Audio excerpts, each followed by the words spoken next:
Time is something we live inside of, yet rarely stop to notice. It moves quietly beneath every breath, every heartbeat, every small decision that fills a day. We wake up with it. We fall asleep with it. We plan, remember, and imagine, all through its invisible rhythm.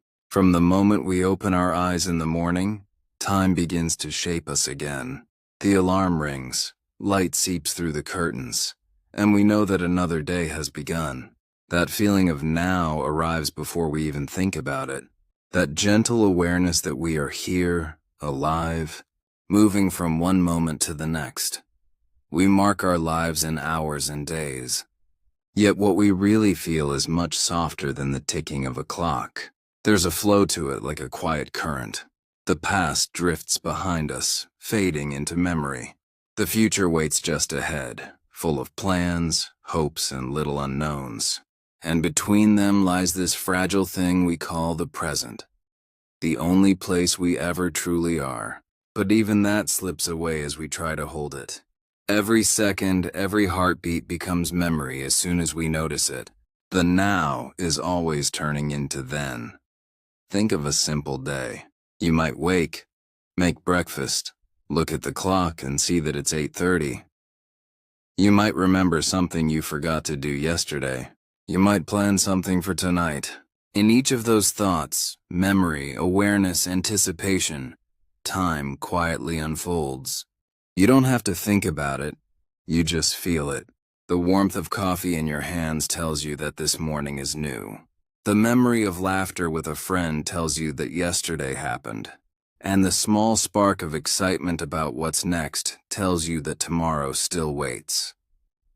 Humans have always been creatures who live by time. Long before clocks or calendars, we noticed the rhythm of the sun, the pull of the moon, the return of the seasons. We planted when the days grew warm and harvested when they grew cool. We celebrated the coming of dawn and feared the long dark of night. Time wasn't something measured then. It was something felt, the heart beating, the shadows shifting, the world changing just a little from one moment to the next. Even now, surrounded by watches, schedules, and screens, that ancient rhythm remains inside us. We still feel the slow pulse of time in our bodies, the way hunger grows, the way fatigue settles, the way we age without meaning to. We count birthdays, we save memories and photographs. We tell stories that start with once upon a time. Every part of our lives leans against the quiet structure that time provides. Without it, our thoughts would drift like clouds, unanchored. There's something deeply human about how we remember. We can close our eyes and walk backward through our days. A scent, a sound, or a place can bring the past alive so vividly that it almost feels present again. Our minds weave time together like a tapestry, each thread a memory, a feeling, a fragment of something once real. And in that weaving, we create our own sense of continuity. The person you are now isn't separate from the one you were yesterday. It's built upon them. Time gives us identity. It lets us say I was, I am, I will be. And yet time isn't just something that moves around us. It moves through us. We are time's witnesses, but also its participants. Every heartbeat, every thought, every blink is an act of time unfolding. When you listen to a song, what you love is how it moves through seconds. When you speak, each word exists only for a breath before it fades. When you sit in silence, even stillness has duration. It stretches, it passes. We don't escape time even in the quietest moment. Sometimes we feel time move quickly, like a rushing stream. Days vanish in a blur when life is busy or joyful. At other times, it slows to a crawl. A minute waiting for news can feel endless. Our emotions shape our sense of time. Joy, boredom, fear, peace, all stretch or compress the flow of moments. It reminds us that time, as we feel it, is deeply personal. It isn't the same for everyone. It bends with our moods, our memories, and our hopes. And perhaps that's why time feels so mysterious. We live in it every second, yet we can never step outside to see what it truly is. We can only feel it, like standing in a river without knowing where the source or end lies. The past is something we carry, the future is something we imagine, and the present is something we try, endlessly, to hold on to. As you sit quietly and listen, you can sense it even now, the faint hum of existence moving forward. The air shifts, your thoughts drift, the world changes, though you hardly notice. It's gentle, constant, and unstoppable. This is the everyday experience of time, not just what we measure, but what we live. It is the invisible thread tying every breath, every heartbeat, every memory into one long, continuous story. And in that story, we find the comfort of being part of something that never truly stands still. Time may seem like a single river, flowing the same for everyone. But in truth, people around the world have shaped their own ways of moving with its current. Some walk slowly along the banks, others rush to stay ahead of the tide. What feels like a short moment in one place can feel like an eternity in another. Cultures, emotions, and habits give time its many faces, turning a universal rhythm into something deeply human, varied and alive. Imagine a morning in Tokyo, where trains glide with second-perfect precision, and crowds move like synchronized waves through narrow stations. Minutes matter there. A delay of even one can draw apologies and quiet frustration. Time is a resource to be protected, managed, and spent carefully. Every moment seems to hold purpose. Life feels fast, efficient, full of momentum. The clock is not just a tool. It's a guide, an invisible force shaping behavior and expectation. Now picture a village in the Mediterranean, where the sun warms whitewashed walls and conversations stretch lazily through the afternoon. Shops close, friends gather, and the world slows down. Time there is less about the ticking of a clock and more about the rhythm of life itself. Meals, laughter, and rest. The day bends around human needs, not the other way around. No one apologizes if plans drift or moments expand. There is a trust that everything will unfold when it should. Both these ways of living are bound by time, yet they reveal how differently people dance with it. In some places, time is measured, scheduled, and obeyed. In others, it's felt, shared, and allowed to breathe. The same 60 minutes can carry completely different meanings depending on where you are and who you are with. What science defines as uniform, humanity experiences as fluid. Anthropologists once described societies as either clock time or event time. In clock time, people live by numbers. Work starts at 9, lunch is at 1, meetings last 30 minutes. Life follows the tick-tock rhythm of precision. In event time, people live by flow. Things begin when the right people are present, and they end when the feeling fades. A conversation might last minutes or hours, not because of a schedule, but because the moment itself decides. Neither way is better or worse. They simply reveal how culture sculpts our sense of passing hours. The modern world has tried to merge these two. Global connections make it necessary to keep shared schedules, but emotional and cultural habits still whisper beneath. A person from New York might find waiting 10 minutes unbearable, while someone from a small coastal town might see the same delay as nothing at all. These invisible differences can cause confusion, sometimes even conflict, but they also remind us that time, though shared, is never experienced the same way twice. Our emotions, too, bend time's shape. Joy makes hours vanish. Fear makes seconds crawl. A moment of wonder can stretch wide and slow like a deep breath before a sunrise. A rush of sadness can make even a day feel endless. The connection between emotion and time is ancient. It's woven into our language. We speak of long nights and fleeting moments, wasted hours, and precious time. We describe heartbreak as if it drags the minutes down, and happiness as if it lifts them into flight. We know instinctively that how we feel changes how we experience the world's ticking. In love, time seems to pause. Two people sharing quiet laughter or a walk beneath the stars may feel that the world has stopped spinning. In pain, the same minutes stretch unbearably thin. A waiting room, a hospital bed, a goodbye. These spaces hold time differently. Our heartbeat becomes the measure, not the clock. This emotional elasticity is part of what makes us human. It proves that time, as we live it, isn't purely physical. It's also psychological, deeply tied to our hearts. Cultures have built entire traditions around these emotional truths. In India, for example, the idea of Indian Standard Time is both a joke and a philosophy, a recognition that life unfolds in its own rhythm, guided less by punctuality and more by patience.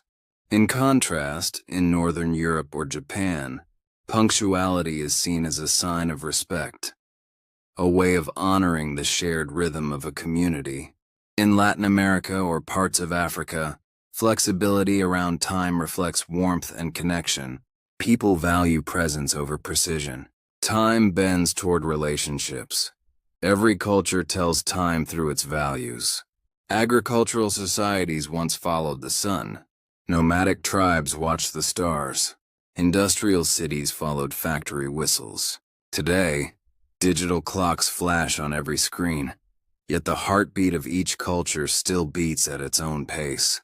You can feel it in the way people walk, talk, rest, and work. The pace of a place tells you what it loves most: efficiency, connection, patience, or purpose. Even within one person, time shifts from day to day. When we're anxious, it speeds up, like we're running to catch something just out of reach. When we're content, it slows, expanding into the comfort of stillness. Some psychologists believe that our perception of time reflects how connected we are to the present. The more we drift into the past or the future, the more fragmented time feels. But when we are fully here, listening, breathing, noticing, it softens. It flows instead of ticking. Think about a child lost in play. Hours pass, yet they feel like moments. Then think about a traveler stuck in traffic, minutes dragging like hours. In both cases, the clock moves at the same pace, but the experience of time transforms. That's the miracle and mystery of human perception. It turns something constant into something personal. When cultures mix, so do their rhythms. In a global world, people often find themselves moving between fast and slow time zones, not by geography but by lifestyle. Someone might rush through weekdays in a city and then seek stillness in nature on weekends, trying to balance the two. The modern human heart lives in both worlds, the one that demands speed and the one that craves peace. There's beauty in that balance. To see how differently people live by time is to understand how creative humanity can be. Time becomes a mirror of culture, reflecting what each society finds meaningful. It teaches us patience when we slow down and appreciation when we speed up. It reminds us that there's no single right tempo for life. Maybe that's the quiet truth of it all. Time isn't something we simply move through. It's something we create through the way we live, feel, and share our days.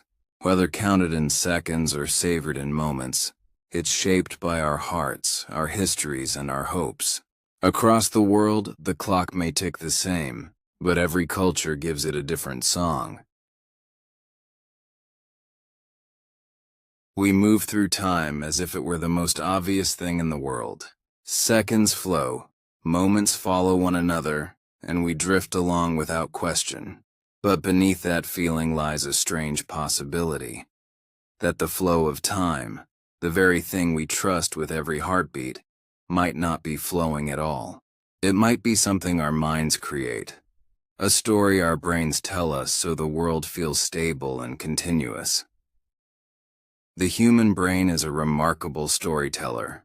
It takes chaos, flashes of light, bursts of sound, shifting sensations, and arranges them into a smooth and understandable world. Every sight, every sound, every movement you perceive is delayed, processed, and stitched together before you ever become aware of it. The world you think you are living in right now actually belongs to a fraction of a second ago. The present moment you feel so certain about is already history, carefully edited and replayed inside your mind. When you reach out to catch a falling glass or hear your name across a noisy room, it feels immediate. But neuroscientists have found that even these rapid reactions involve small delays. Your brain collects signals from your eyes, ears, and skin, compares them, fills in gaps, and then delivers a final version of what it believes just happened. It's not lying, it's translating. The cost of understanding the world is that we never experience it exactly as it is. If time is the stage upon which experience unfolds, the brain is the director, controlling the lights and rearranging the script to make sense of the play. It cannot show you the world as a series of disconnected frames, so it smooths them, blending each instant into the next, creating the feeling of motion, of flow. What you feel as time passing is not something outside of you. It's the rhythm of your own brain making sense of change. Consider what happens when you watch a movie. The screen flashes still images at high speed, but you don't see a sequence of separate pictures. You see movement. Your mind fills the gaps, turning snapshots into continuous action. Reality might not be so different. Every sensory input is a frame, every perception a flicker. The brain links them together into a seamless reel we call time. For a long while, this illusion works perfectly. It needs to. Without it, our world would be unbearable. If we truly sensed each fragment of reality separately, every sound, sight, and thought would arrive out of sync, like a broken melody. The illusion of time gives life coherence. It lets us act, plan, and survive. But the more we study the mind, the clearer it becomes that what feels like flow might just be the stitching of our own perception. There are moments when this smoothness breaks. Think of déjà vu, a flicker of recognition when something feels both new and familiar, or the odd sensation of time slowing during a sudden shock, like a near accident or fall. These moments are cracks in the illusion, reminders that our inner clock is not constant. Under pressure, the brain switches to a heightened mode, processing more information in less time. Later, when we recall it, that burst of perception stretches out, making the event seem longer than it truly was. In contrast, when we fall into deep focus or joy, time seems to vanish.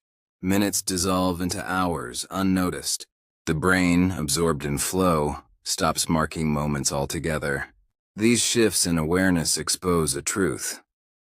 Our experience of time is elastic because it depends on the machinery of attention and memory. What we call now is built inside the brain's circuits, not found outside them. This idea can feel unsettling. If time's passage is only a construction, what does that say about our lives? The past we treasure, the future we fear. Yet there's also wonder in it. The same neural trick that hides the raw disjointedness of experience also allows beauty, music, and meaning. It allows us to feel that we exist in continuity, not as 1,000 fragments. Illusion or not, it's what makes us human. Inside the brain, hundreds of regions cooperate to create this seamless sense of the present. The prefrontal cortex, the cerebellum, the hippocampus, all work together to synchronize input and expectation. Your brain predicts the world a few milliseconds ahead, guesses what should happen next, and compares it to what actually does. That constant prediction and correction forms your inner rhythm. It's like the brain is always leaning forward, slightly ahead of the present, anticipating the next frame of the film before it arrives. This predictive loop may be why time feels like it flows in one direction. The mind cannot unsee what it already knows. It's always reaching forward, expecting continuation. The arrow of time may live not in physics, but in consciousness itself. Our perception is built to move from known to unknown, from memory to possibility. We are creatures of anticipation, endlessly falling into the next moment. Even memory, which feels like a record of the past, is reconstructed each time we recall it. The brain doesn't store moments like photographs. It stores patterns, impressions, and meanings. When you remember, your mind reassembles these fragments, filling in what's missing. The result feels continuous, but it's partly invented. We rewrite our personal timeline every time we revisit it. In this way, the illusion of time exists not only in perception, but also in memory.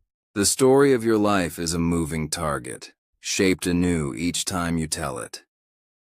If we could step outside our senses, if we could somehow watch the brain at work, we might see how different reality truly is.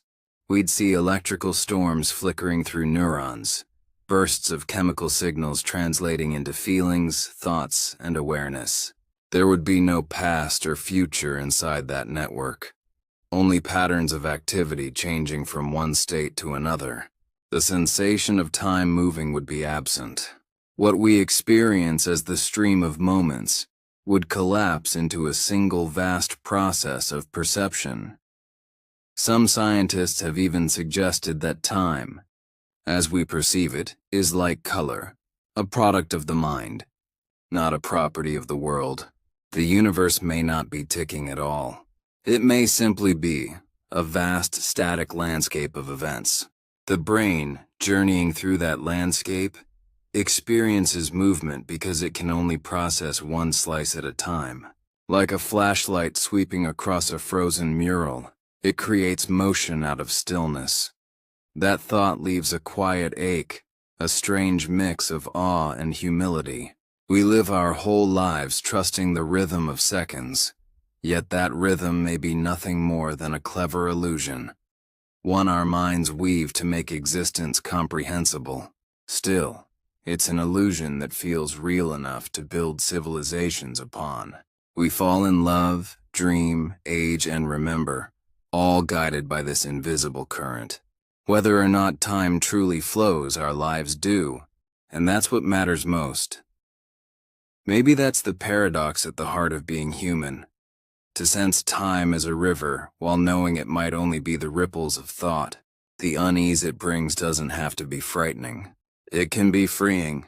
If time is something our minds create, then every moment we experience, every laugh, silence, or sigh, is a miracle of perception. The flow may be imagined, but the feeling is real. And in that feeling, fleeting and fragile, we find the beauty of what it means to exist. Long before humans built clocks or counted hours, the universe was already keeping time. Not in words or numbers, not in thoughts or memories, but in motion, decay, and change. Every atom, every star, every planet quietly measures the passing of existence. The cosmos has always known time, though it does not feel it. Look up at the sky on a clear night. The stars seem still, eternal, frozen in place. But that stillness is an illusion born of distance. Everything up there is moving, spinning, orbiting, drifting through vast darkness. The Earth turns once every 24 hours, carrying us from dawn to dusk. The moon orbits us. The Earth circles the sun, and the sun itself glides through the Milky Way at unimaginable speed. These motions, steady and predictable, form the first great clocks. Long before calendars and watches, the sky told the story of time. Our ancestors watched those celestial rhythms with awe. The sunrise and sunset, the waxing and waning of the moon, the slow migration of constellations. Each was a signpost in the great flow of existence. Days, months, and years were not inventions. They were discoveries carved into the heavens. The spinning Earth marked the hour, the orbiting moon marked the month, and the revolution of our planet around the sun gave birth to the year. These were the first cosmic pulses, the universe counting its own heartbeat in light and shadow. But beyond these grand motions lies a subtler form of timekeeping, one hidden in the heart of matter itself. Deep inside atoms, time unfolds through change so small it seems eternal. Radioactive elements decay at precise, predictable rates. A single unstable atom might last a moment or a billion years, but in large numbers, their transformation follows exact rules. Scientists can look at a crystal, a fossil, or a star, and by studying its atomic makeup, read the clock written inside. The universe's smallest parts whisper the story of its age. These atomic clocks are astonishingly accurate. They tick not with gears or pendulums, but with the vibrations of atoms. Tiny oscillations so regular that they lose only a second in millions of years. When you check the time on your phone, somewhere far away, an atomic clock is keeping it for you, aligning your moment with the rhythm of the cosmos. Every vibration, every pulse, is the echo of nature's consistency, a reminder that even the smallest structures obey the great order of time. And yet, time in nature is not just about rhythm. It is also about change, about the slow unraveling of order into chaos. This unfolding is known as entropy, the universe's most patient clock. Imagine an ice cube melting in warm air. At first, it's solid, structured, ordered. Over time, it softens, loses shape, becomes liquid.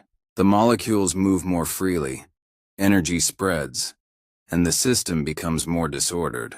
That is entropy, the natural tendency for things to move from arrangement to randomness. It is the quiet direction that time seems to take. Entropy doesn't tick like a clock, but it marks a one-way path. It's why coffee cools, why stars burn out, why memories fade. It's the reason time feels like it moves forward and not backward. You can mix milk into coffee, but you can't unmix it. You can burn wood into ash, but the ash will never leap back into the shape of a tree. The universe ages through this gradual spreading of energy, a cosmic sigh toward equilibrium. In that spreading, time finds its arrow, the only true direction we know. When scientists study the cosmos, they find time woven into every law of nature. The expansion of the universe stretches light from distant galaxies, turning it redder as space itself grows. Each wavelength carries the memory of how long it has traveled. By measuring that faint red glow, astronomers can look backward billions of years, glimpsing the early moments after the Big Bang. The universe keeps its own diary in radiation and decay, written across unimaginable distances. Even stars in their brilliance are timekeepers. Their light takes years, sometimes centuries, to reach us. The twinkle you see tonight may have left its star before your ancestors were born. In that way, the night sky is a museum of time, displaying ancient light from ages long gone. Every photon is a messenger from the past, proof that the universe carries its own record forward, endlessly. And yet, the universe does not feel time. It does not hurry, pause, or reflect. Planets spin without awareness. Atoms vibrate without purpose. Stars are born, live, and die in silence. Time flows through them, but they do not sense its passing. Only beings like us, conscious and fragile, give it meaning. We are the witnesses who measure and marvel, the minds that turn motion into story. There is something deeply calming in this realization. The cosmos does not measure time by urgency or regret. It does not rush. It simply unfolds moment by moment, law by law. The orbit of a planet, the decay of an atom, the fading of a star, all happen exactly as they must. There's a peace in knowing that time, beyond us, is steady and impartial. If you could drift far beyond the noise of the world, past the pull of Earth, past the hum of the solar wind, and watch the universe at scale, you would see time not as a stream, but as a grand pattern of change. Galaxies swirl like slow hurricanes. Stars pulse and die like distant embers. Dust gathers, planets form, life appears, fades, and begins again. Time there is not counted in minutes or years, but in transformations. Everything changes, and through that change, time is born. Our human clocks are small echoes of these vast cosmic rhythms. A pendulum swings because gravity pulls it. A second hand moves because atoms vibrate. Every heartbeat, every ticking watch, every rotation of a planet, all are harmonies in the same universal orchestra.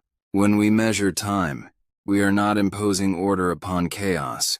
We are joining a rhythm that has existed since the beginning, tuning our brief lives to the timeless pulse of creation.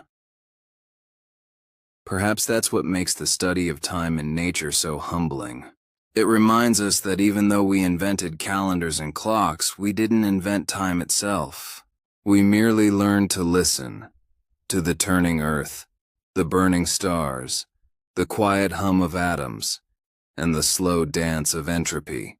The cosmos has always been shatters. If you watch that in reverse, the shards leap together and form a perfect glass again. You know instantly which version is real. That simple truth hides one of the deepest mysteries in all of physics, the arrow of time. Why does time seem to move only one way? Why can the past never return? In the equations that describe our universe, nothing forbids time from running backward. Yet in reality, it never does. Physicists call this one-way movement the arrow of time. It points from past to future, from order to disorder, from what was whole to what becomes broken. To understand why, we need to look at a quiet force beneath all things: entropy. Entropy is the measure of how mixed up, disordered, or random something is. Imagine a deck of cards neatly sorted by suit and number. That's low entropy, perfect order.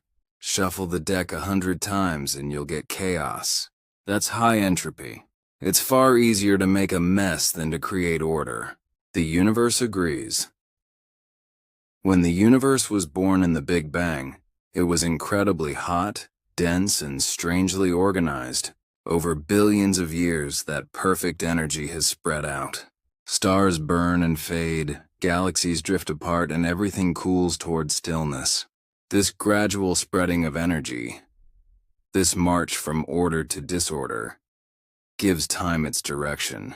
Things naturally move toward higher entropy, because there are simply more ways to be messy than neat. Picture an egg. Once cracked and fried, it can never go back to being raw. Every particle of heat, every tiny motion has scattered information outward. Technically, if we could reverse the movement of every single atom in the universe, the egg could reassemble. But in practice, that's impossible. The odds are beyond astronomical. The laws of physics allow both directions, yet entropy makes one direction overwhelmingly likely. It's as if the universe rolls downhill on the slope of probability. Even your memories depend on this one-way slope. You remember the past, not the future, because your brain records information as entropy increases. Every thought, every chemical reaction in your neurons leaves a trace, a bit of order created by using up energy. The act of remembering consumes the arrow of time.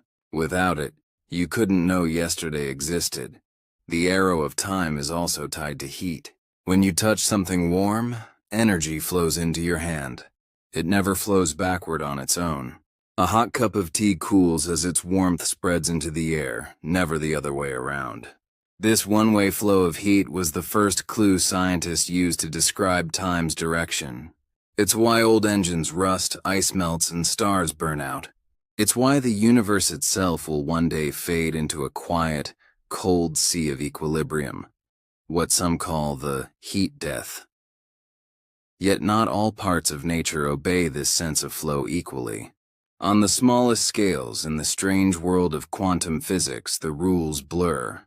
Subatomic particles can sometimes behave as though time doesn't matter. They can move forward or backward in the equations, and the math stays the same. But once enough particles interact, entropy wins again. The arrow reappears. It's as though time's direction emerges only when the universe gets big enough, messy enough to remember itself. You live inside that arrow. Your life unfolds like a wave pushed by entropy.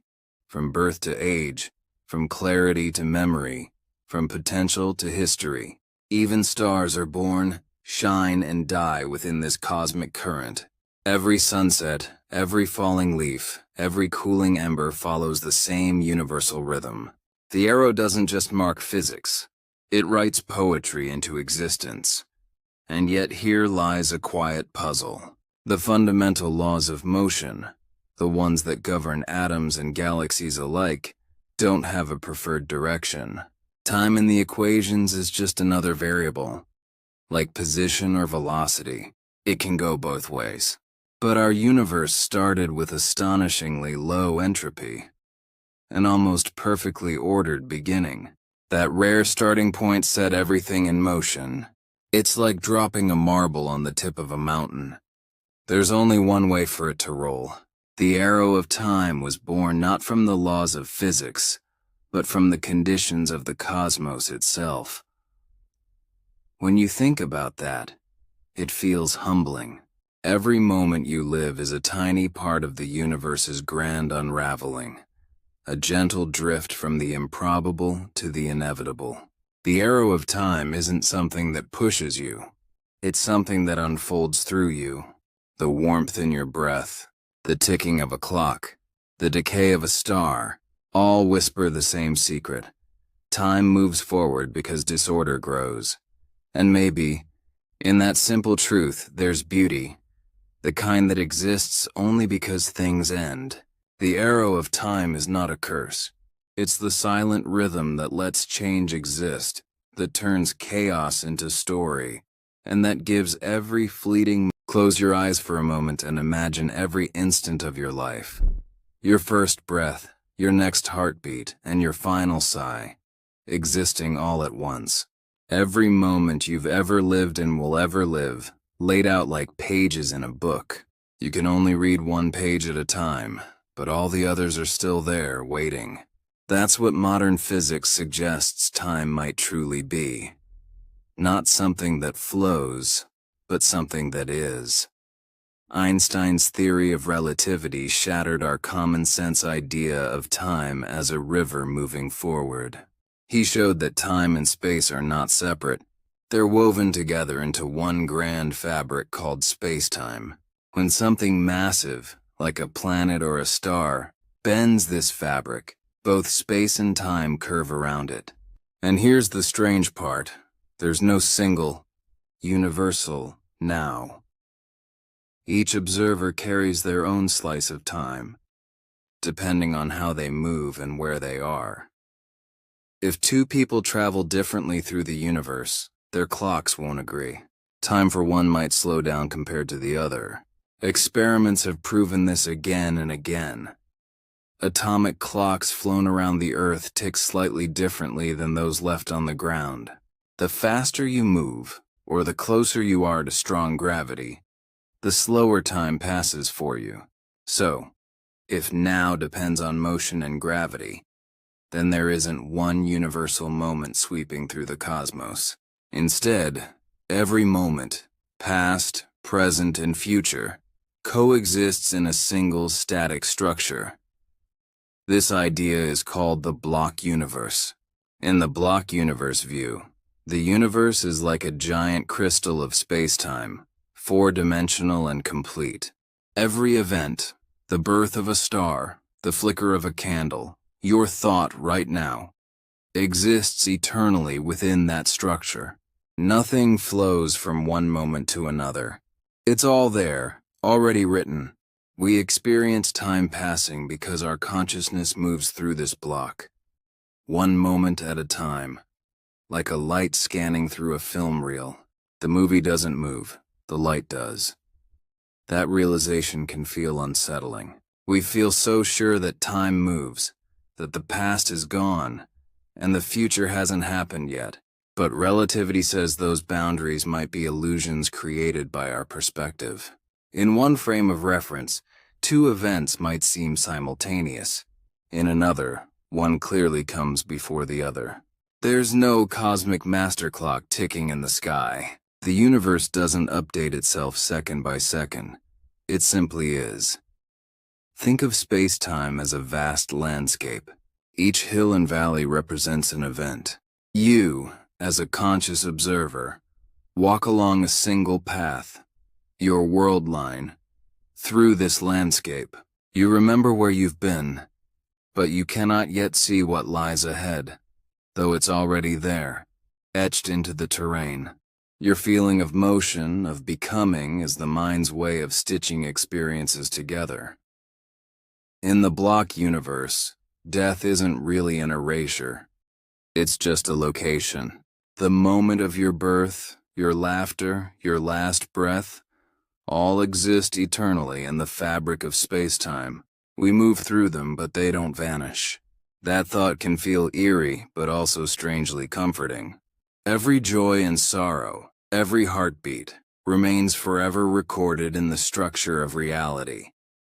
If time doesn't truly flow, what then causes our sense of change? Many physicists suggest it's consciousness itself. The brain's process of encoding information, comparing new inputs with memory, and building a story of continuity.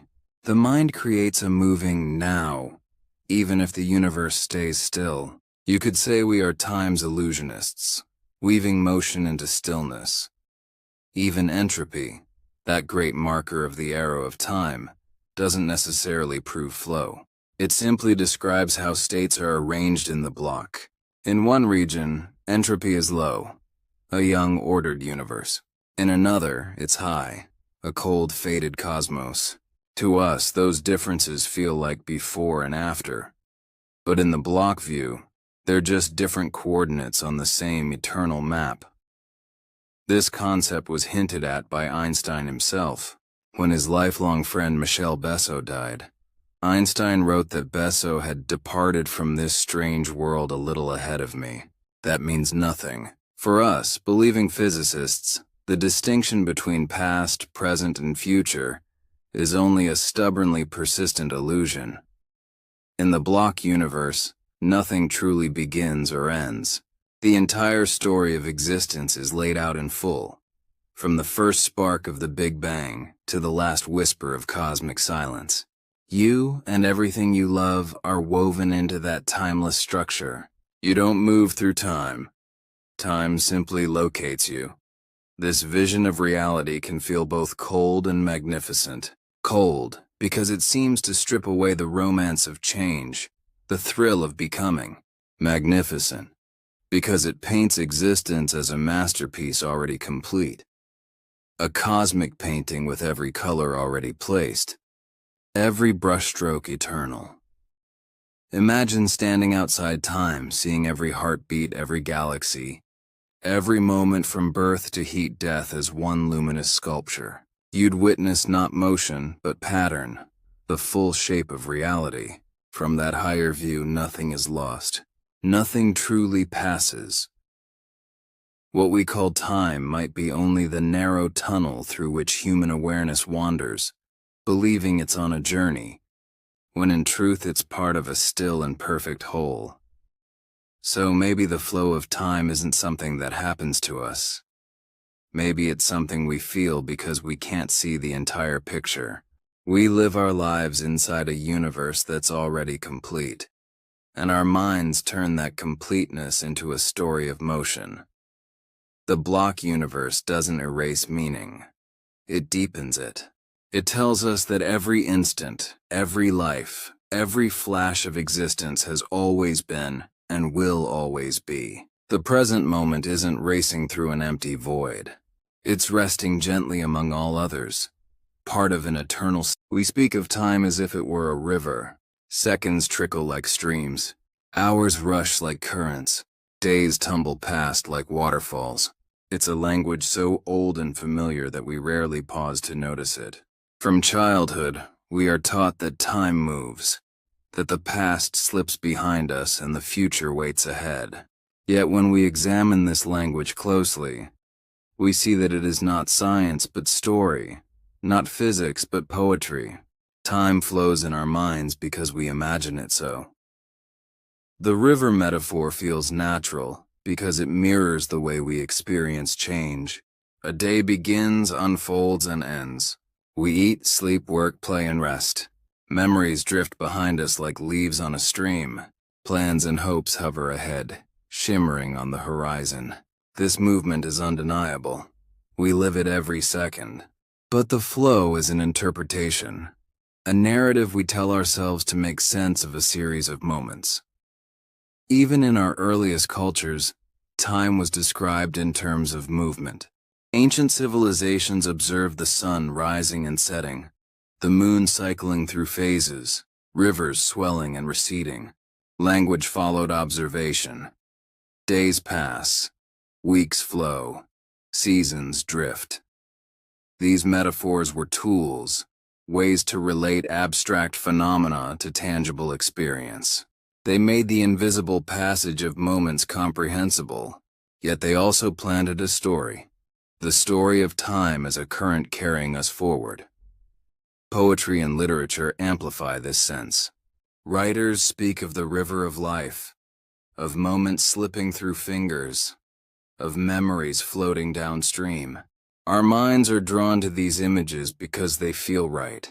Flow is familiar, comforting, and expressive. It gives shape to experience. When we say, time flies or the years drift by, we are not describing an external reality. We are describing how consciousness moves, how attention shifts, and how change feels. Even scientists, when speaking to the public, often use flowing metaphors. They talk of the march of time, the stream of events, the current of history. Metaphors help understanding, but they can also mislead. They suggest that time itself is liquid, sliding past us like water, when in fact physics tells a different story. In the language of relativity, in the equations of space-time, there is no river. There are events, coordinates, and relations, but nothing that moves or carries anything. Flow exists in perception, not in the cosmos. The human brain craves narrative. It struggles with the notion of moments simply existing, one next to another, without a force propelling them. Consciousness constructs a story to create coherence. Flow is a story device. It explains continuity. It binds separate events into a single thread, making life feel like a journey rather than a collection of disconnected frames. When we perceive a sunrise, a conversation, or a heartbeat, the mind interprets it as movement through time. This interpretation is vivid, but it is a product of perception, not of external reality. Consider our habitual experience. You wake in the morning and check the clock. Hours pass.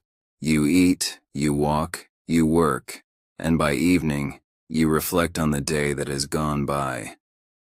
The word gone carries the current metaphor. In truth, the moments exist as part of your memory and anticipation. You recall them, you experience them, but they are not swept away. The river is an invention, a narrative lens through which you organize experience. Even in language, the metaphor shapes thought. Looking forward and leaving behind position the future ahead and the past behind, as if we travel along a line. We think in trajectories and vectors, imagining ourselves moving through time. These mental models are practical. They allow us to plan, to predict, to coordinate. They also create the comforting illusion of flow. Without it, daily life would feel chaotic, fragmented. Flow is a cognitive scaffolding, a story the mind tells to make sense of continuity. Art and music extend this metaphor into sensation. In music, melodies move from note to note, creating a sense of forward motion. In painting or film, sequences unfold, and we perceive progression. These experiences feel temporal, as if time itself bends and carries us along. Yet the art does not move time. It moves perception. The same way a river in a painting does not actually run. The movement we feel is in our engagement, not in reality. Even when we meditate or practice mindfulness, the metaphor of flow emerges. Breath flows in and out. Thoughts pass like water. Moments drift. The mind naturally resorts to images of movement, even when the goal is stillness. Flow is not a cosmic truth, but a cognitive habit, a poetic lens we apply to understand ephemeral experience. And yet, there is beauty in this story. Flow feels comforting because it gives our lives rhythm. It allows us to connect beginnings, middles, and ends. It gives shape to memory and expectation. Though the universe itself may be static, our minds transform experience into something dynamic. This transformation is an art, a skill, a form of wonder. We live inside a flow, not because it exists outside, but because we imagine it, perceive it, and feel it. The river metaphor also invites reflection. If flow is a story, then every moment is available in fullness. The past is not lost. The future has not yet arrived. The mind, by perceiving movement, creates continuity, but it can also pause, observe, and marvel. Awareness of the metaphor allows us to experience moments with clarity, seeing them not as fleeting currents, but as enduring points in the vast fabric of existence. Flow is a language of understanding, not a law of nature. It is a bridge between human consciousness and the abstract reality of time. Through it, we can navigate life, plan, remember, and imagine. But when we look closely, we realize that the river exists only in the mind, a beautiful and necessary fiction. Time, as the universe holds it, does not flow. It simply is. A vast landscape of moments awaiting attention. Recognizing this does not diminish experience. On the contrary, it deepens it. Knowing that flow as a metaphor allows each moment to feel more vivid. You can savor presence, witness change, and honor memory without believing that the river carries anything away. The story of motion is yours to inhabit, consciously, fully, and with gentle introspection.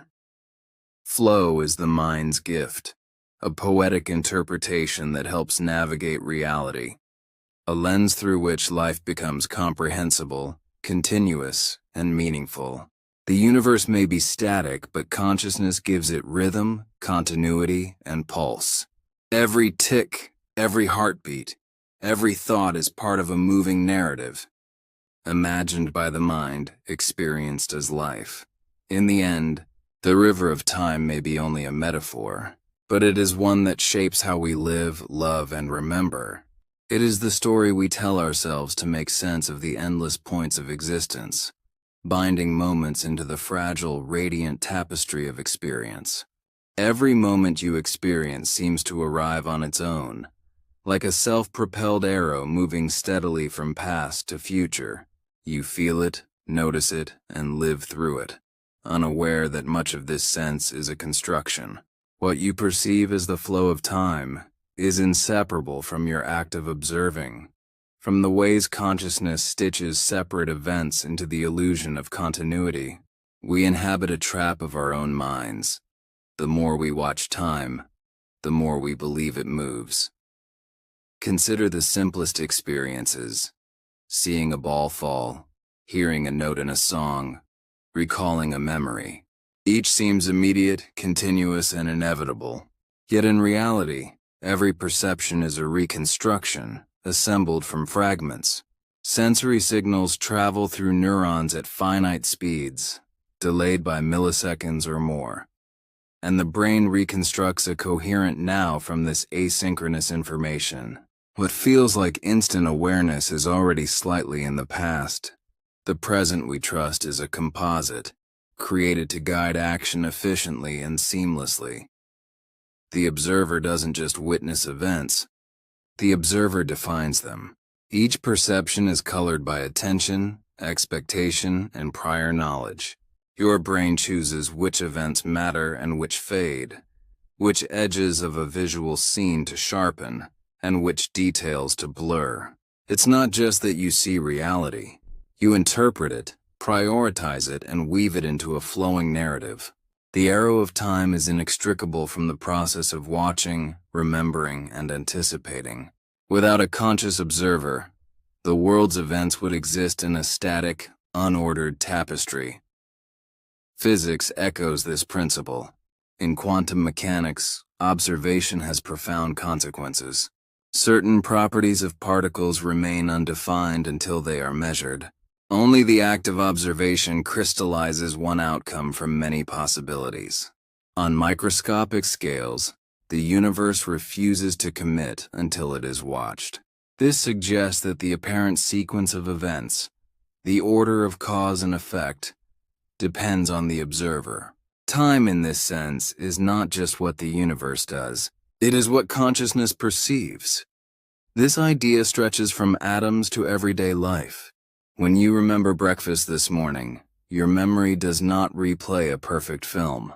It reconstructs the scene, fills in gaps, smooths inconsistencies, and creates a coherent narrative. The flow from morning to now is an emergent property of your recollection, not a literal current. Moments are discrete, separate, yet consciousness binds them together, giving the illusion of seamless progression. Even the simplest judgments betray this observer-dependent structure. When listening to music, notes seem to follow one another. The melody moves through time, yet the passage is not intrinsic to the music itself. The sound waves exist, overlapping and vibrating, but it is the mind that arranges them, perceiving the temporal sequence that gives rise to rhythm, harmony, and tension. Remove the listener and the movement dissolves. Time, as we experience it, relies upon an active observer. Our sense of order, yesterday, today, tomorrow, is similarly constructed. You feel the past as a memory and the future as possibility, but neither exists as you imagine. The past is stored in neural patterns, reconstructed with each recall. The future is predicted, a mental simulation based on probabilities, desires, and habits. The present is merely the edge where perception and memory meet, a fleeting interface created to make life navigable. The observer stitches the three into a coherent narrative, giving rise to a feeling of continuity, of forward motion, of life itself. Attention amplifies this effect. When you focus intensely, moments seem longer. When distracted, hours vanish unnoticed. The brain expands or contracts perceived duration according to interest and engagement. If time were flowing independently, it would not bend to subjective perception. The malleability of experience reveals that flow is tied to consciousness, not to a universal current. The observer is both participant and architect, deciding how much time exists in any given experience. Even language betrays the observer's role. We speak of time as something external. It passes, it moves, it runs out. Yet these are metaphors imposed upon perception. In truth, time is inseparable from the observer's processing of events. It is a measure of change as registered by consciousness, a mapping of what has been noticed and what will be anticipated. The world does not deliver events in an inherently ordered sequence. The observer creates that order through attention, memory, and prediction. This observer dependence also produces subtle dissonance. You trust that yesterday is gone, that tomorrow is ahead, that the present is fleeting. But physics and neuroscience remind us that each instant exists in its own right, that moments are recorded in memory, that now is a construction. The universe may be a block of events, eternal and complete, while your mind travels along a narrow path, interpreting these events as movement. Your sense of flow is real in experience but imaginary in cosmic terms. The observer's trap extends to emotion. Fear, excitement, and wonder warp perceived time. A moment of danger stretches. A day of joy evaporates. The effect is immediate and undeniable. Yet it is another clue. Time is elastic because consciousness measures it. It does not simply pass. It is encoded, decoded, and interpreted. The mind, by attending to sensations and events, creates the pulse of existence. Without the observer, there would be no stretching, no compression, no moment at all. Even memory of memories is part of the trap. Recalling a childhood event feels like revisiting a timeline, yet the recollection is an act of reconstruction. The mind edits, smooths, and organizes fragments into a story that flows. The observer is always shaping experience, making it coherent, continuous, and meaningful. We feel the passage of time, not because it moves independently, but because the act of perceiving enforces a sense of sequence. This subtle mechanism has profound implications. It means that the sense of aging, of history, of personal narrative, is bound to consciousness. The universe itself may have no beginning or end in the way we feel it. It may simply exist, a pattern of events in which each moment is eternal. The flow of seconds, minutes, and hours is inseparable from minds that observe, interpret, and remember. Without observers, there is no before and after, only events standing in relation timelessly. The observer's trap is both humbling and fascinating. It shows how our perception shapes reality as we experience it, even if that reality is a carefully constructed illusion. Every tick of a clock, every turning leaf, every heartbeat is framed by awareness. The flow we trust is real in the theater of consciousness, yet entirely dependent upon the mind watching it unfold. Understanding this does not diminish the richness of life. On the contrary, it deepens appreciation. Each moment exists fully, not as a fleeting current, but as a tangible point in a landscape of experience. Consciousness moves through these points and, in doing so, creates the narrative of motion. We are both the witnesses and the storytellers, the architects of the arrow that seems to guide our days. The illusion of flow, subtle and pervasive, shapes everything we call living. It explains why we measure time, why we narrate life, why we remember and anticipate. It explains why a sunset seems to fade gradually, and why a memory seems to stretch backward. All of it is produced by observation, stitched together by consciousness, experienced as movement. The arrow of time exists in part because we exist. Without the observer, there is no arrow. We live in a world of before and after. Yesterday leads to today. Today leads to tomorrow. And our minds construct the path as a straight line, moving inexorably forward. It feels obvious, intuitive, inevitable. Yet physics tells a different story, one that stretches our imagination and challenges the most basic assumptions of daily life. In the universe, the line of time we cling to is not absolute. All moments, past, present, and future, coexist. The perception of linear progression is a local convenience, not a cosmic mandate. Einstein's theory of relativity reveals this truth in subtle, mind-bending ways. One of its most profound insights is the relativity of simultaneity. Two events that appear simultaneous to you may not be simultaneous to someone moving differently, even slightly. The universe does not offer a universal now. Each observer carries their own slice of reality, their own version of which events occur together. The world we perceive as a seamless, unified timeline is actually a patchwork of perspectives. Consider two lightning strikes on opposite ends of a moving train. If you stand on the platform, the strikes might appear to hit at the same moment. From the viewpoint of a passenger riding in the train, one strike happens before the other. Both perspectives are equally valid. governed by the geometry of space-time. There is no privileged frame of reference, no cosmic arbiter declaring a single now.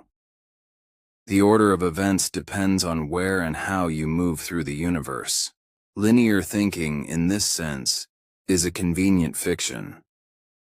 This realization is expansive, almost dizzying. It suggests that our human sense of sequence, cause and effect, past and future, is local, constructed, and subjective. In the vast arena of space-time, moments exist in a timeless block, waiting to be perceived, organized, and connected by consciousness. The universe itself does not insist that one event comes before another. Only minds like ours impose that structure, stitching disparate events into a story that makes sense and guides action. Yet this idea is not cold or mechanical. It carries a profound calm.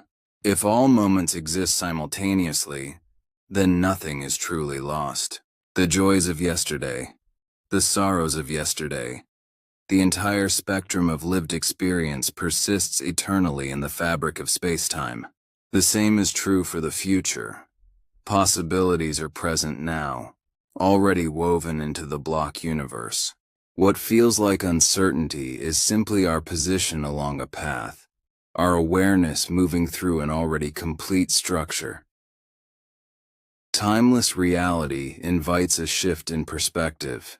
We no longer have to think of life as a fleeting current, racing toward an end. Each instant can be appreciated for its own fullness, because all instants are always there. Death does not erase experience. Birth does not begin it. Our lives are not a line of moments running out. They are coordinates in a vast, multi-dimensional landscape, and consciousness navigates them in sequence only to make action and understanding possible. This view also reframes cause and effect. We are accustomed to imagining that one event triggers another, that the past dictates the future. Yet in a timeless block, causality becomes more nuanced. Relations between events exist as patterns, not as enforced sequences. The appearance of cause and effect emerges from the consistency of the block and the perspective of the observer. We perceive momentum, change, and consequences because our consciousness moves along a particular path, connecting points into a coherent narrative. The universe itself simply is. Even the fabric of everyday life reveals echoes of this simultaneity. When you recall a memory, you relive it alongside your current experience. Both moments coexist in consciousness, layered and intertwined. Dreams merge past and present, sometimes bending chronology entirely. Music evokes echoes of hours ago in the very moment of listening. Your mind continuously folds multiple instants into one perceptual space, a microcosm of the timeless block. Physics offers further confirmation.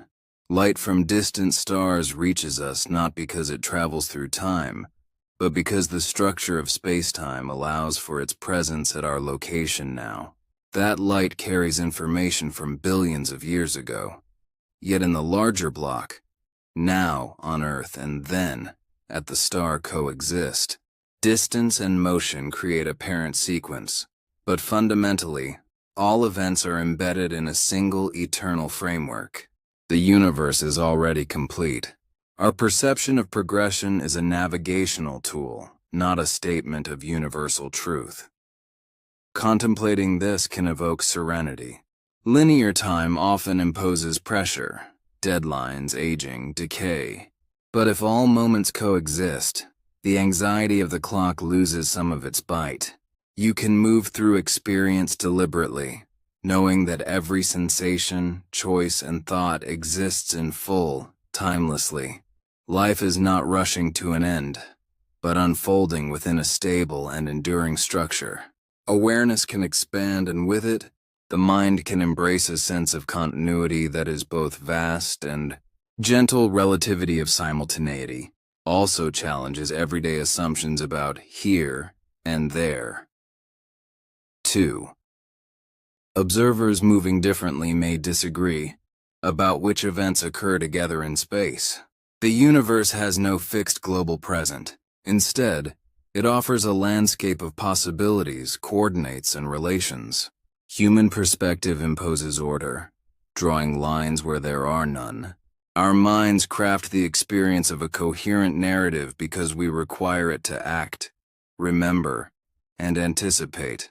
What we call time passing is our local story, a fiction layered over the underlying reality of space-time.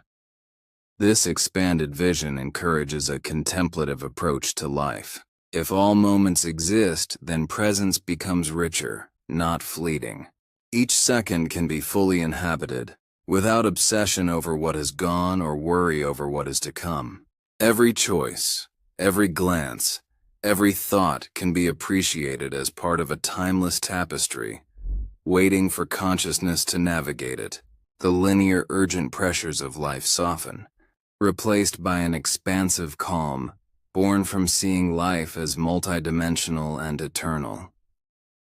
Our habitual sequence of before and after is a lens, a necessary and useful fiction.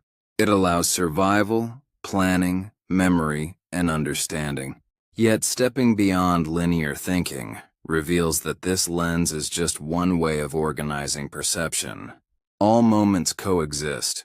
All events are embedded in the same space-time fabric, and the human story unfolds within this pre-existing structure. Flow, sequence, and progression are gifts of consciousness, not commands of the universe. When we internalize this perspective, we may experience the world differently. A sunset is not a fleeting phenomenon rushing toward darkness. It is a complete, enduring event that we witness from a specific vantage. A conversation, a laugh, a sigh, each exists fully in the block of reality, and our awareness moves along a path that creates the story of succession. Linear thinking is practical, but it is not absolute. The universe invites us to expand beyond it, to perceive simultaneity and the timeless coexistence of all things. In this view, life is both grounded and vast. We navigate a structured present while recognizing the eternal breadth of reality. Every thought, sensation, and interaction is fully present in the timeless block. Our mind's sequence of events is a personal story, a necessary construct for action and understanding. But it is not the only way the universe exists. The arrow of human experience is local. The cosmos itself is timeless. Understanding simultaneity in this way invites curiosity, reflection, and gentle awe. We inhabit a universe far stranger and more expansive than daily intuition suggests. Linear thinking serves us, but it does not define reality. By appreciating the coexistence of all moments, we open ourselves to a calm, expansive perspective. A recognition that for most of human history, time seemed simple. It ticked the same for everyone, everywhere. A clock in one town, another far away, all shared the same rhythm, the same heartbeat of the universe. Time, people believed, was absolute. It moved like an invisible current that carried everything along, steady and uniform. Now was universal. What was happening here was happening everywhere. The stars above and the ground below shared the same cosmic moment. Then came Albert Einstein, and the simple story of time dissolved. His theory of special relativity shattered the idea of a single, shared now. What once felt certain began to blur. Einstein showed that time does not flow evenly through the universe. It bends, stretches, and slows depending on how you move. The ticking of a clock is not an unchanging truth. It depends on the observer. Imagine two people, one standing still and the other speeding through space. Each carries a clock. When they meet again, their clocks do not agree. The traveler's time has slowed compared to the one who stayed behind. Seconds have lengthened. The faster you move, the slower your time runs. At the speed of light, time itself stops. What we call a second is not universal. It is personal, local, and flexible. This discovery, known as time dilation, was not a small correction. It rewrote reality. It meant that time was woven together with space into a single fabric, space-time, and that both were relative to motion. Einstein replaced the rigid stage of the universe with a living, flexible field where events unfold differently depending on where you stand and how you move. He also revealed something even more startling: simultaneity. The idea that two events can happen at the same time is not absolute. Whether two flashes of light, two heartbeats, or two thoughts occur together depends on the observer's frame of reference. There is no cosmic clock keeping everything in sync. Your now may not be my now. The universe does not possess a single, shared moment that connects all its corners. This was the death of universal time, the end of the old comfort that somewhere, out there, everything shared the same present. It was replaced with something far stranger and more beautiful. A universe where each observer experiences their own slice of time, where every motion writes a new rhythm into reality. The simple thread of before, now, after began to twist into a web of perspectives, each equally valid. To picture this, imagine a vast field dotted with events: a star's flare, a wave breaking, a hand lifting a cup. In Newton's world, these events all existed within the same clockwork framework. In Einstein's world, they occupy different layers of time depending on how they are observed. The universe is no longer synchronized. It hums with 1,000 different beats, each tied to motion and position. The implications ripple through everything. If simultaneity is relative, then the concept of a universal now vanishes. The cosmos does not pause together in the same instant. A star a billion light-years away has its own version of now, one that might already include your future, or still linger in your distant past. Time stretches across the universe not as a shared moment, but as an intricate fabric, warped by motion and perception. For many, this idea feels unsettling. We want time to be a river flowing through all things equally. We crave a universal present, a shared reality we can point to. Einstein asked us to let go of that illusion, to see instead a deeper order beneath the surface, one where time is not a single stream, but countless currents running through a vast ocean of space-time. Yet in this realization lies a quiet awakening. The death of universal time is also the birth of a deeper understanding. It invites us to think of reality not as something divided into now and then, but as a whole. A timeless structure where motion and perspective reveal different slices of the same eternal field. What we call flow is not the movement of time, but our journey through the geometry of space-time itself. Einstein's revolution changed more than physics. It changed the way we think about existence. The steady external clock of the cosmos was replaced by the intimate clock within each observer. Every heartbeat measures a private universe. Every motion shapes the rhythm of experience. There is no master clock hidden behind the stars, only countless local times, each ticking according to its own path through space-time. And so, the idea of a single now faded into history, replaced by a mosaic of moments. Time became not one thread but many, woven together by light, motion, and observation. This realization, strange as it seems, opened the door to modern physics, to a world where the boundaries of past, present, and future blur, and where the universe, in its deepest form, may be timeless altogether. Einstein did not kill time. He revealed its true nature. He showed that what we call the present is not universal, but personal, drawn from our own motion through space-time. The death of universal time was not an end, but a beginning. a moment of intellectual awakening that invited humanity to see reality anew, with wonder, humility, and awe. When Einstein looked at the universe, he saw something no one had seen before. A hidden unity, quietly holding everything together. What we had always treated as two separate things, space and time, were not separate at all. They were threads of the same grand fabric, woven so tightly that one could not exist without the other. Together they formed the four-dimensional stage on which all reality unfolds. Space-time. Imagine holding a sheet of silk stretched between your hands. This sheet is the universe.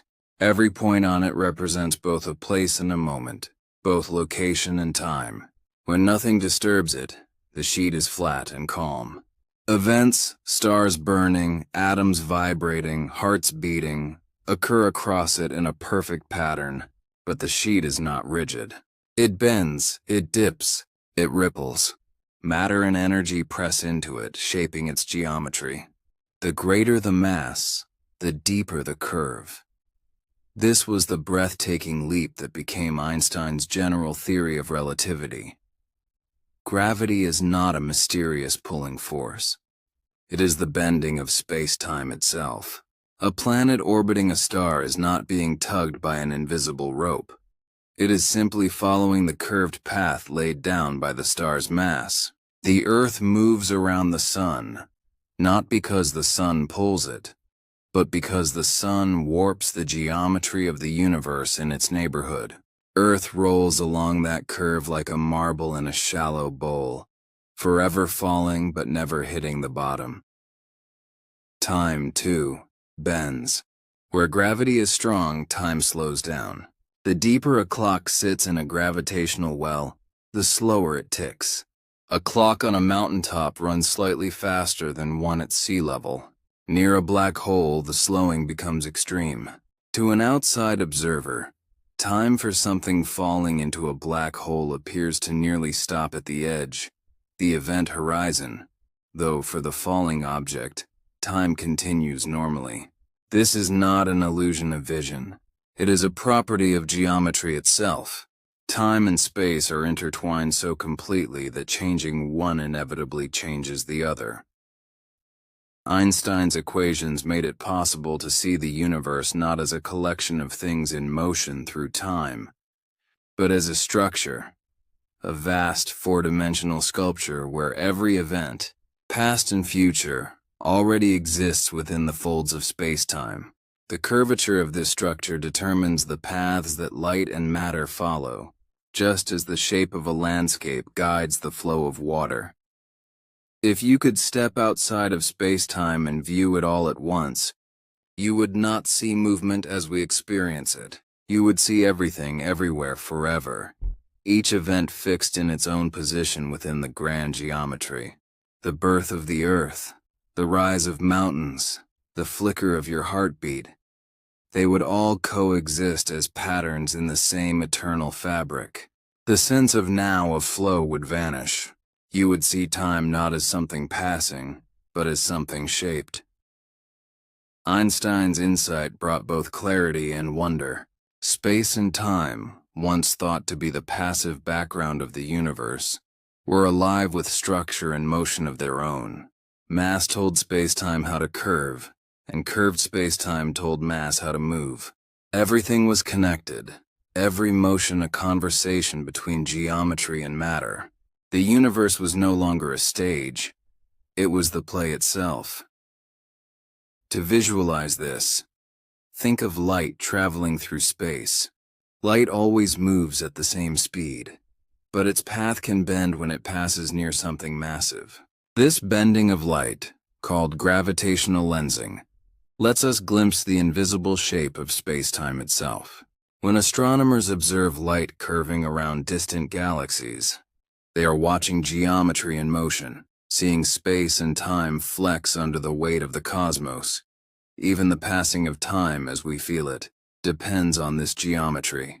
The ticking of your watch, the rhythm of your thoughts, all unfold within the curves of space-time that the Earth's mass creates. When astronauts orbit the planet, their clocks run slightly slower than those on the ground because the geometry they inhabit is subtly different.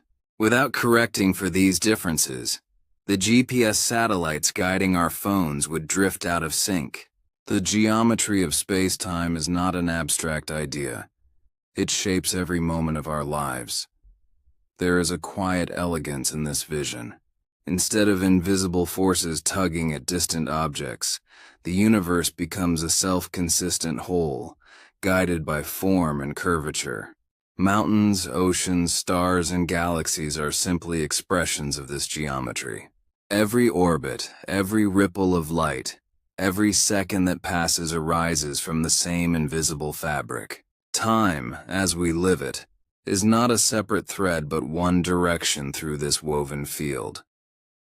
And yet, when you try to picture it deeply, something humbling happens. You begin to sense that time, the very thing you thought you understood, is not flowing forward like a current. It is folded into the landscape. It is the shape of the path you take, not the movement of something external. When you walk through space, you are also walking through time. When you move faster, time bends. When you rest, it straightens. You are always tracing your own line through space-time, your own personal geometry, a world line that connects birth to death as a single continuous curve. In this view, there is no universal clock ticking somewhere behind the stars. There is only geometry, and geometry doesn't move, it just is. The universe is not happening. It is existing. Everything that will ever happen already has its place within the four-dimensional tapestry. What we call the future is simply the part of the pattern we have not yet reached. What we call the past is the part we have already crossed. Einstein's revelation was more than a scientific breakthrough. It was a philosophical awakening. It told us that time is not the ruler of the universe, but its reflection. The ticking of clocks, the rhythm of the heart, the movement of planets, all are signs of how space-time curves and connects. The universe does not run on time. It is time, bound to space, inseparable and eternal. As you imagine this vast geometry, try to feel its stillness. Every galaxy, every thought, every breath exists as part of an unbroken continuum. The universe is not rushing forward. It is quietly complete. You, the stars, and the emptiness between are all threads in the same woven sheet, curved together by gravity, shimmering with light, and bound by the same timeless order. In that realization, awe replaces fear. The fabric of space-time does not flow, it holds. It does not vanish, it endures. To see time as geometry is to glimpse the universe's true shape, to understand that even as moments seem to pass, they remain forever present, written into the grand design. We often say we live in the now. But what is this now we speak of? This quiet slice of time we think we stand upon. This breath between past and future that feels so certain and yet slips away the moment we try to touch it. If you close your eyes for a second and listen, you might feel that you are right here in this single living instant. But the truth is, your mind is already a little behind. Every sound you hear, every sight you see, every touch you feel, has already happened before your brain has finished noticing it. There is a delay, small but real, a whisper of time between the world's motion and your awareness of it. Your brain gathers signals from your eyes, ears, and skin, then tries to line them up, to stitch them together into a single moment that feels whole.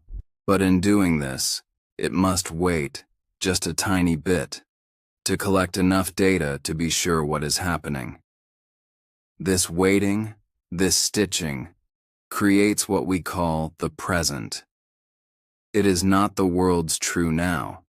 It is our mind's version of it, a short window, perhaps a few hundred milliseconds wide, a mental construction that feels like a point in time, but is really a smooth blend of recent events. When you clap your hands, the sound does not arrive at your ears instantly. When lightning flashes, the light reaches your eyes before the thunder reaches your ears. The brain, patient and clever, adjusts, compensates, and averages these differences, so you can feel like everything is happening together. Without this trick, the world would appear fractured and out of sync. Your now is not a knife edge cutting through time. It is a softly blurred bubble, a moment that stretches backward just enough to make sense of motion and sound. You might think that this blur is tiny, too small to matter, but it defines your entire experience of being alive. What you call present is always a little bit of the past. It is the ghost of events already gone, arranged neatly enough to feel continuous. Imagine watching a movie. The images on the screen do not move. They flicker, one frame at a time. Yet when the frames come fast enough, your mind blends them into motion. The movie's flow is an illusion, a creation of your brain's need for continuity. Your sense of now works the same way. Life feels like a smooth river, but it is built from tiny, discrete splashes of perception, joined together so finely that you cannot see the gaps. Scientists call this the specious present, the short duration in which your consciousness gathers the world before labeling it as now. Some studies suggest it lasts around 3 seconds. Within that tiny span, your memories, your senses, and your thoughts overlap. You do not live in a single instant, but in a moving window of awareness, always sliding forward, always built from what has just happened. When you listen to music, the melody makes sense only because your brain remembers the notes that came before. You never hear just one tone. You hear a pattern, a rhythm, a flow. The feeling of now is not a point. It is a span wide enough to hold a few moments together. Without that span, there would be no melody, no motion, no meaning. In truth, there is no single universal now anywhere in the cosmos. If someone stands on another planet, watching a different sky, their sense of now does not match yours. Even light, traveling at its ultimate speed, takes time to cross the space between you. When you look at the stars, you are seeing the past, but your mind pulls their light into your present. It blends ancient photons into your immediate experience, so your now includes pieces of history scattered across time. The universe does not care about this illusion. It does not pause. It does not flow. It simply exists. The idea of a present moment is something we invented, a story that keeps our experience stable and meaningful. Without it, reality would feel like a storm of disconnected flashes. Our brains turn that chaos into calm order, a moving bubble of time in which we live and act and dream. You might wonder then, if the now is not real, where are we? The answer is both simple and mysterious. We are patterns of perception unfolding across time, bound not to an absolute moment, but to our own internal rhythm. Each of us carries a private clock made of neurons, signals, and memory. That clock defines the speed of our now. When you are calm, time feels slow, the window widens and the world seems to breathe with you. When you are anxious or rushed, time feels thin and sharp, the window narrows, and the present slips away faster than you can hold it. Yet in both states, the true external world keeps unfolding without pause or preference. It is we who create the rhythm of time inside our minds. This means that the present you feel is a shared hallucination, a necessary illusion. It binds your senses together, lets you act coherently, helps you survive. It is beautiful in its purpose, even if it is not objectively real. Think of a dancer, moving through light. The body moves in the world's time, but the experience of movement belongs to the dancer's own inner now. Two people dancing side by side inhabit slightly different timelines, each tuned to their own perception. And yet they move together, almost perfectly, because their minds synchronize the illusion. In this way, the now is a bridge, not a point. A bridge your consciousness builds moment after moment, so that you can cross the river of existence without falling into chaos. You do not need to see the gaps. You only need to feel the continuity. So when you breathe and say, "I am here," you are not standing on the razor edge of time. You are floating gently in a soft current of perception, carried by your own brain through a universe that never truly stops. The next time you watch the sunset, remember that you are seeing the past, and yet somehow, that past feels completely present. That is the magic of your mind. The quiet illusion when you touch a warm cup, see its glow, and smell the faint scent of tea rising. It feels as if all these sensations arrive together in one smooth, perfect instant. But they do not. Your mind makes them appear that way. In truth, each signal travels a different path, at different speeds, through different layers of your nervous system before they meet inside your brain. Light from the cup strikes your eyes and races through the optic nerve. Heat from the surface moves more slowly through nerves in your hand. Smell drifts even slower, carried by air and chemistry. These signals do not arrive together, yet you never notice the delay. You feel the cup as one unified moment. The reason is that your brain waits. It pauses for a fraction of a second, gathers the scattered pieces of sensory data, and then plays them back to you as a synchronized scene. This pause is tiny, perhaps a tenth of a second or less, but it means you are always living slightly behind the world. The present you feel is already over. It has already happened. The brain edits your reality like a film editor arranging frames into sequence. The cut is smooth, the timing flawless, the illusion complete. This small delay, this invisible editing, is what scientists call post-dictive processing. Instead of experiencing events as they occur, your brain continuously predicts what will happen next, and then adjusts your awareness once it confirms those predictions. It is as if consciousness were a running commentary added just after the action, a voiceover that feels live but is always slightly delayed. When you catch a falling glass, you think your awareness and movement were simultaneous, but the decision to reach was already made before you became aware of it. Experiments show that the brain prepares for action milliseconds before the conscious mind believes it has chosen. You live in a story your neurons have already written, reacting to a world that has already moved on.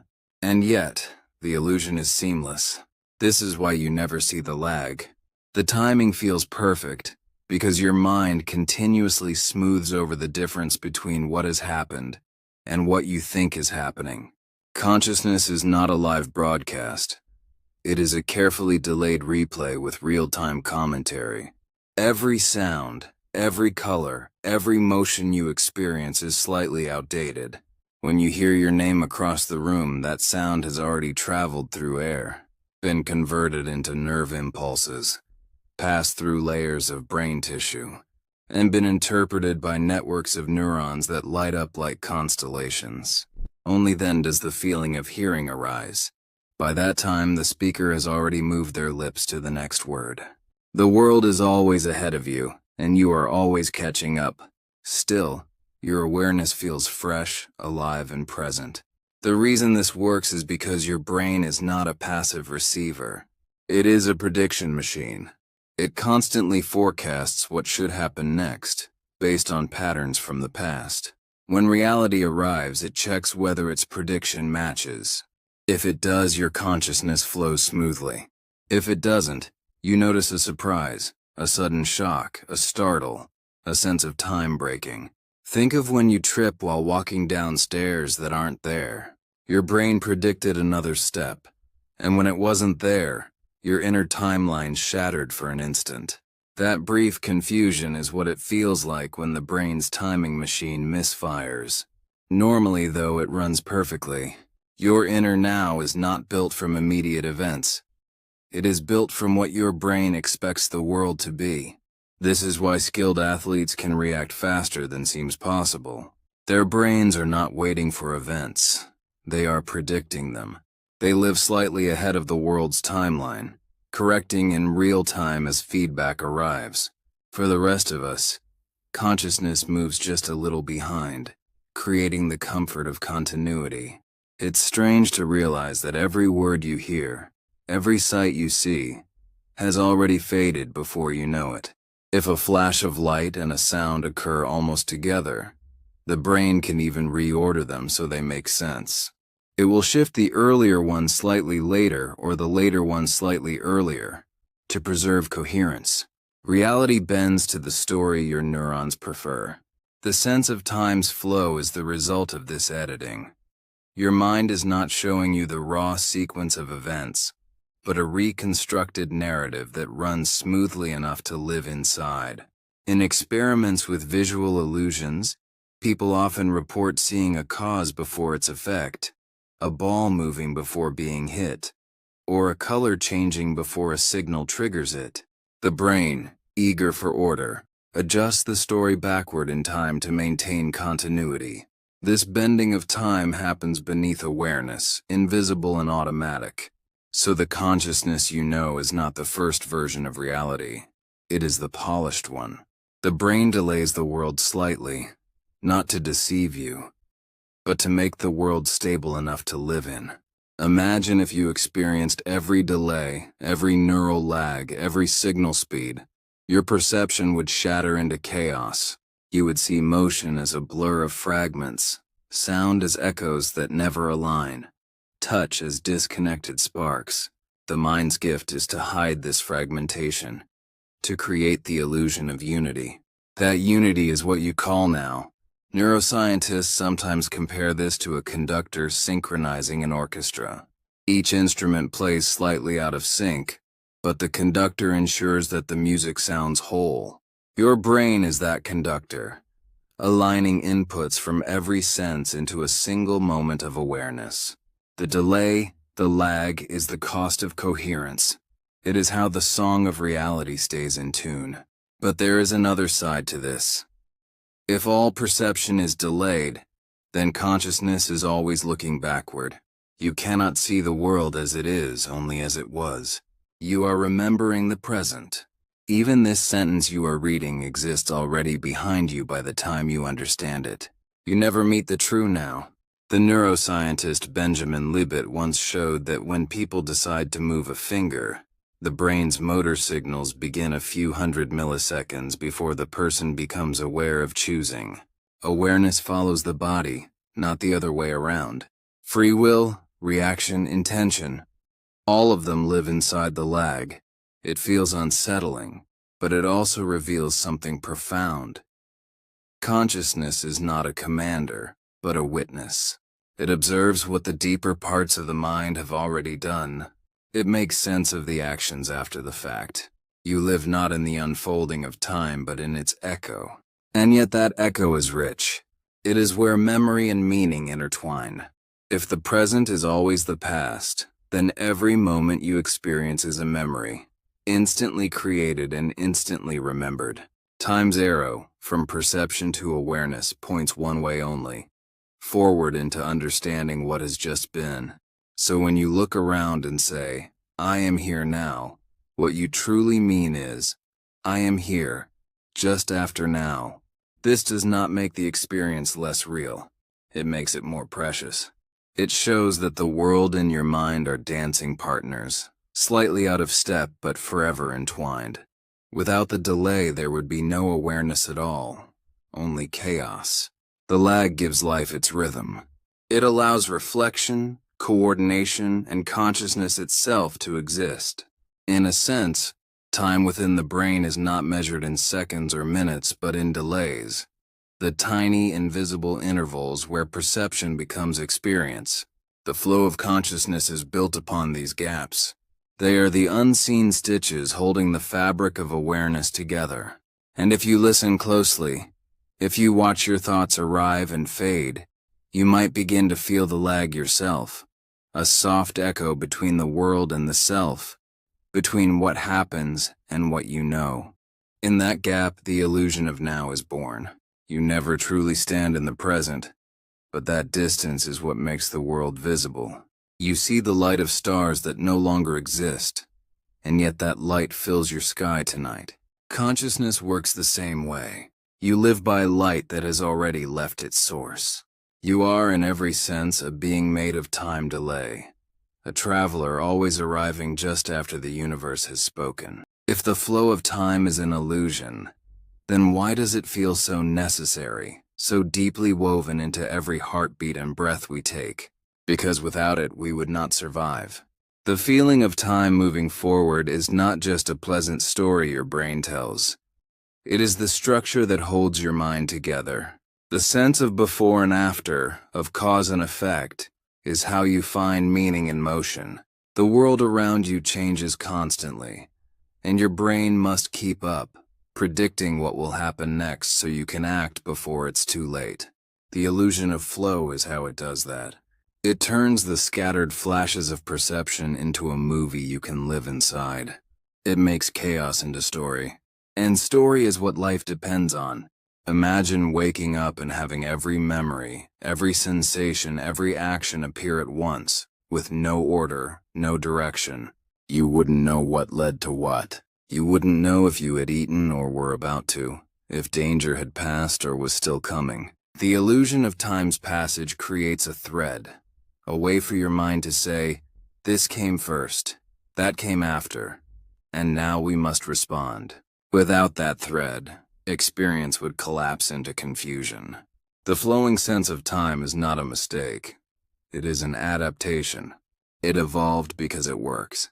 For an animal moving through the world, timing is everything. The creature that reacts to the rustle of leaves before the predator leaps survives. The one that can link past, present, and future learns where food will grow, when to migrate, when to hide. Memory and anticipation are built on the same machinery. You cannot plan without remembering. You cannot remember without imagining what might come next. The illusion of flow connects these functions, weaving memory and prediction into a single continuous awareness. It gives you a sense of self that persists through change. Without that continuity, you would dissolve with every moment. You would exist in fragments, each sensation a new, disconnected person, born and gone in an instant. Instead, your mind uses time as glue, turning a stream of neural events into a story that feels stable and real. Every night, as you dream, your brain rehearses this process again, turning shifting, illogical images into narratives that move from one thing to the next. Even in sleep, it refuses to let go of sequence. Continuity is survival. It is also comfort. Think of how we mark our lives: birthdays, seasons, anniversaries, endings, and beginnings. We find peace in the rhythm of time, in the idea that life unfolds in a meaningful order. When something shatters that rhythm, when tragedy strikes, or when waiting stretches endlessly, it feels unbearable. That is because the mind loses its thread. The illusion of flow is what helps us stitch the broken pieces back together. We say time heals, but really it is our narrative mind finding a way to move forward again. Even grief, in its slow rhythm, is the process of restoring motion to meaning. The illusion does more than organize experience. It gives it purpose. Because when you believe you are moving through time, you also believe you can change, learn, and grow. You believe tomorrow can be different from today. That belief drives every act of hope. It fuels creativity, resilience, and compassion. To feel time flowing is to feel life unfolding, And that feeling is the spark that keeps humanity alive. If the world truly stood still, if every moment existed at once and nothing ever changed, then choice and responsibility would vanish too. You would not be able to make amends, to strive, to dream, to love. The illusion of time gives you the chance to write your story, even if the pages already exist. It gives your actions meaning. Each sunrise feels new. Each breath feels like the first, because your mind paints the illusion of becoming. That illusion makes every day bearable. Psychologists have found that people with certain brain injuries or temporal distortions often lose their sense of continuity. They can no longer feel the passage of time. To them, the world becomes disjointed, mechanical, hollow. They know things are happening but cannot place them in sequence. It is one of the most distressing conditions known, because it strips away the essence of what it means to exist as a self in time. Our sanity depends on the illusion. Without it, empathy would falter too. To feel compassion, you must imagine someone else's future. Remember their past. Picture their suffering as a story moving through time. Even love relies on the same structure. It is a promise made to the future, a faith in continued connection. The illusion of time's flow allows relationships to bloom because it gives you a shared sense of moving forward together. Two people walking hand in hand believe they are stepping into the next moment side by side, and that belief binds them. The illusion keeps humanity connected across generations. Parents plan for children they will not live to see grown. Artists create works for audiences not yet born.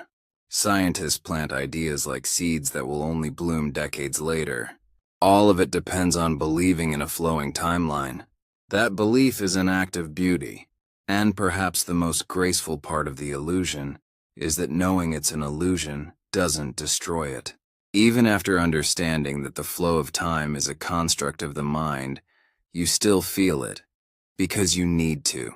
The brain cannot function without turning change into continuity. So the truth and the illusion coexist, each serving its purpose.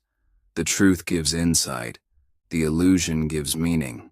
To live wisely is to see both at once, to know that time does not truly move, yet to move through it as if it does.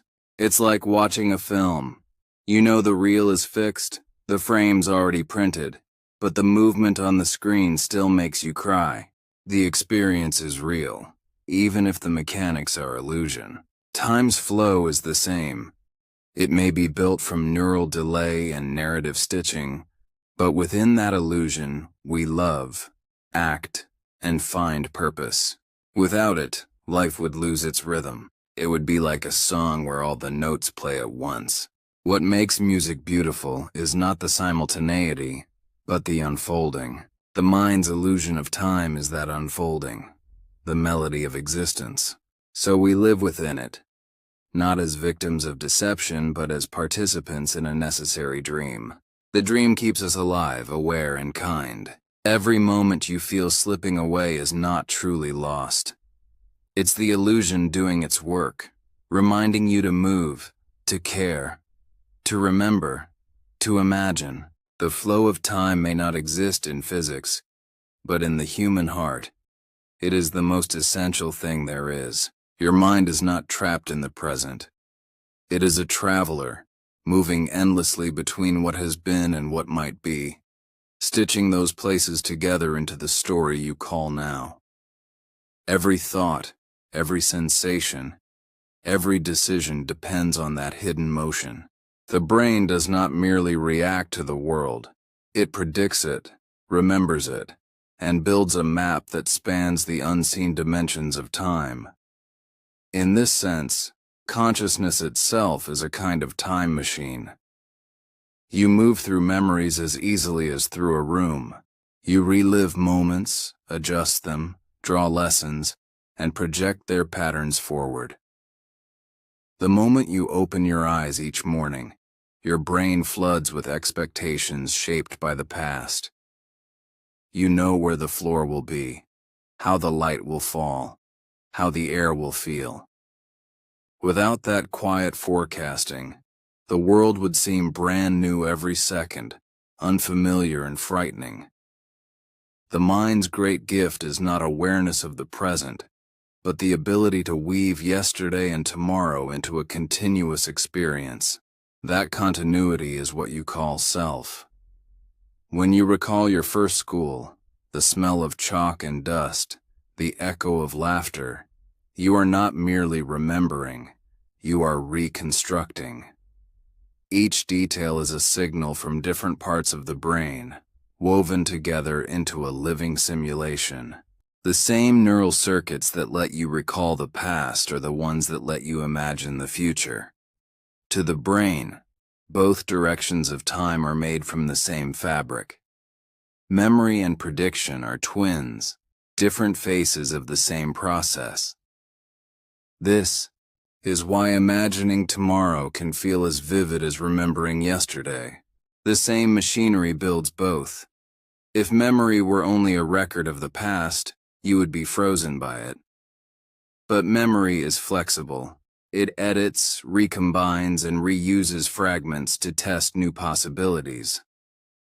When you plan, you are running mental experiments inside your head, trying out futures before they arrive. Every thought is a rehearsal for something that hasn't happened yet. Even as you sit still, your mind is moving ahead, scanning for patterns, predicting what will come next. You are not waiting for time to pass. You are constantly constructing it. The flow you feel is the echo of that construction. At the level of neurons, there is no past or future, only electrical pulses happening now. But inside those pulses, patterns form loops.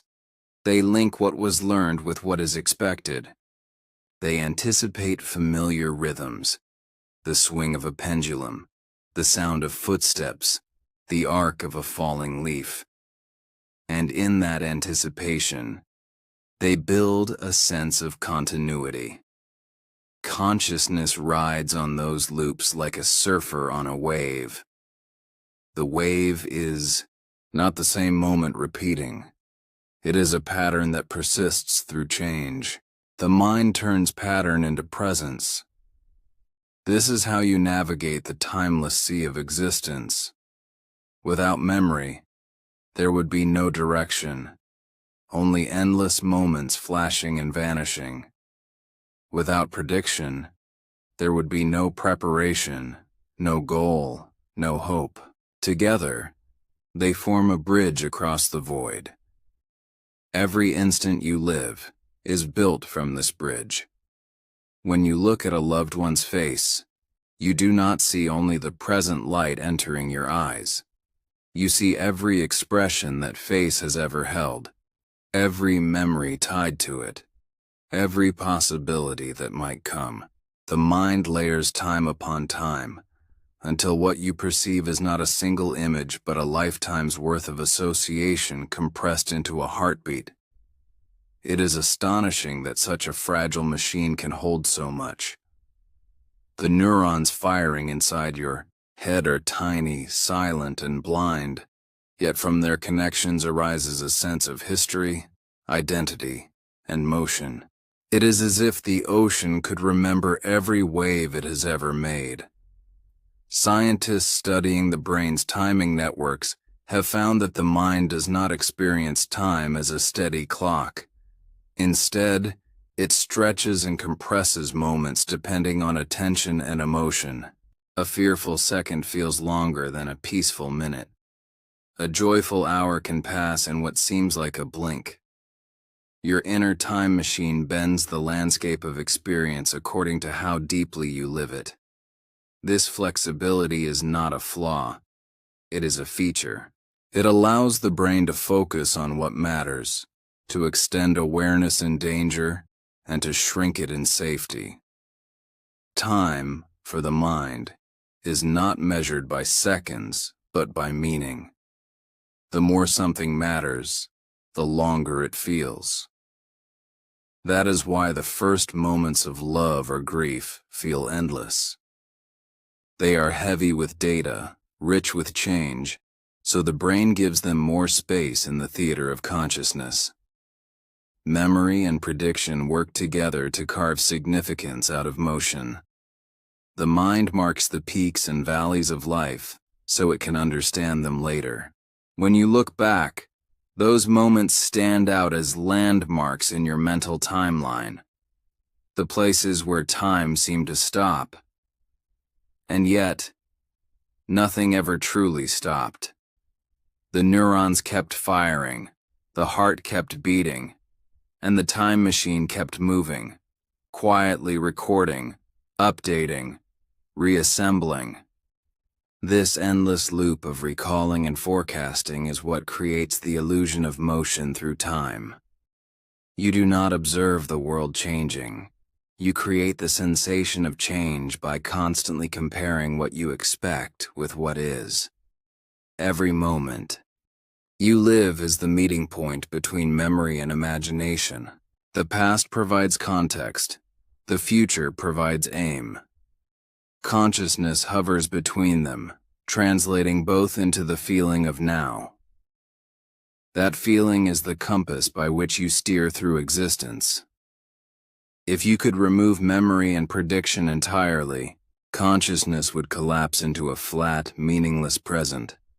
A single flicker of awareness with no before or after. You would not even know you existed, because knowing requires comparison. To say I am is to recall that you were, and to expect that you will be. The self is built from time, not trapped in it. Your mind's time machine is not made of gears or dials, but of stories. Every thought is a narrative fragment connecting what was to what could be. Even the simplest decisions, where to walk, what to say, depend on tiny stories the brain tells about cause and effect. In this way, you are always writing yourself forward. The consciousness that feels continuous is a masterpiece of prediction and recall, a living pattern replaying itself over and over, adjusting to each new piece of reality as it arrives. You are not moving through time. You are generating it. The machine never stops, not even in dreams. When you sleep, it replays the past and simulates the future, tuning its models, keeping the illusion alive. The mind, in its quiet brilliance, uses the tools of memory and expectation to find stability in a timeless universe. Without those tools, you would drift in chaos. With them, you can navigate the infinite sea and call it life. Have you ever noticed how in a dream time behaves like a trickster? You might live through hours, even years, within what turns out to be a few seconds of sleep. A lifetime can unfold between two beats of your heart.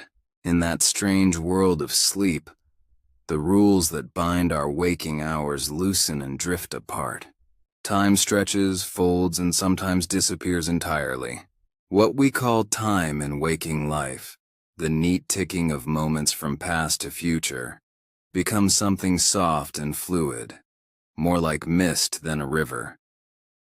And this strange bending of time in dreams hints at something profound, that our sense of time is not an external law but an inner creation, woven by consciousness itself. When you dream, your brain enters a theater without clocks. The usual anchors of waking life, sunlight, body movement, conversation, cause and effect, all dissolve. The brain still weaves stories, but it is free from the constant rhythm of real-world timing.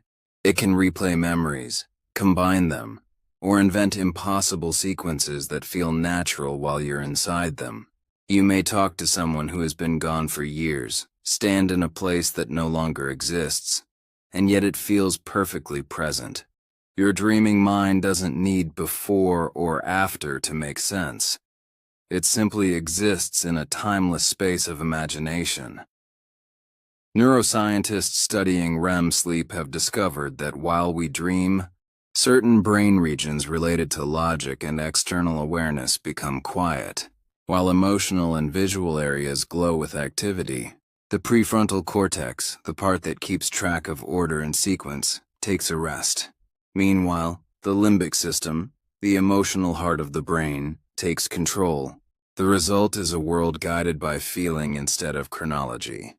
This shift is why dream time doesn't match waking time.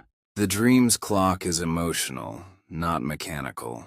When you feel afraid, joyful, or nostalgic in a dream, those feelings shape how time unfolds, like ripples spreading across still water.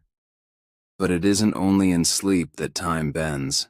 Meditation, deep flow, or altered states can bring the same strange calm, where the usual ticking fades away. When the mind grows quiet, awareness expands beyond the sequence of seconds. Some meditators describe moments of pure being, where there is no thought of before or after, just a steady, timeless presence.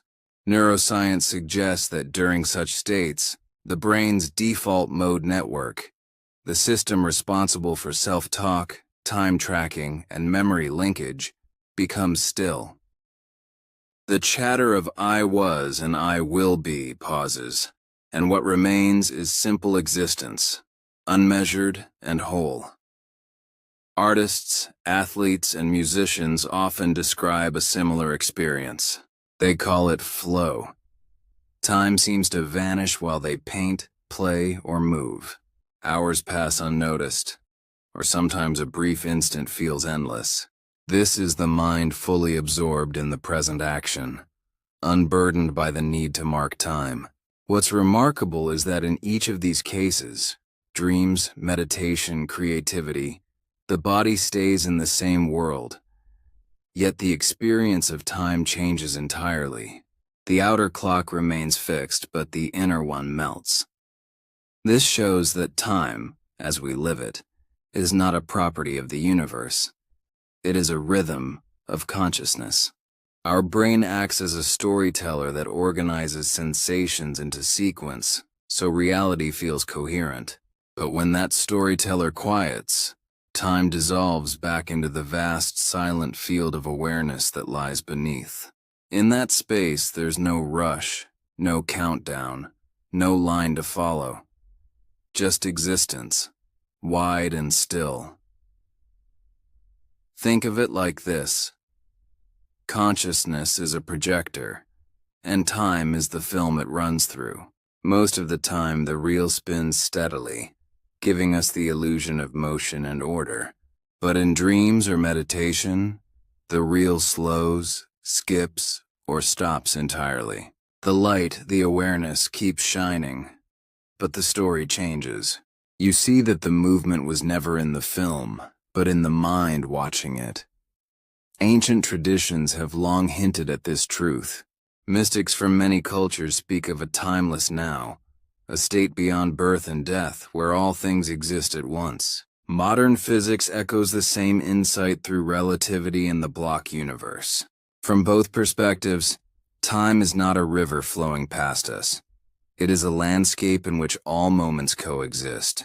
Our consciousness merely walks a path through that landscape step by step, creating the illusion of flow.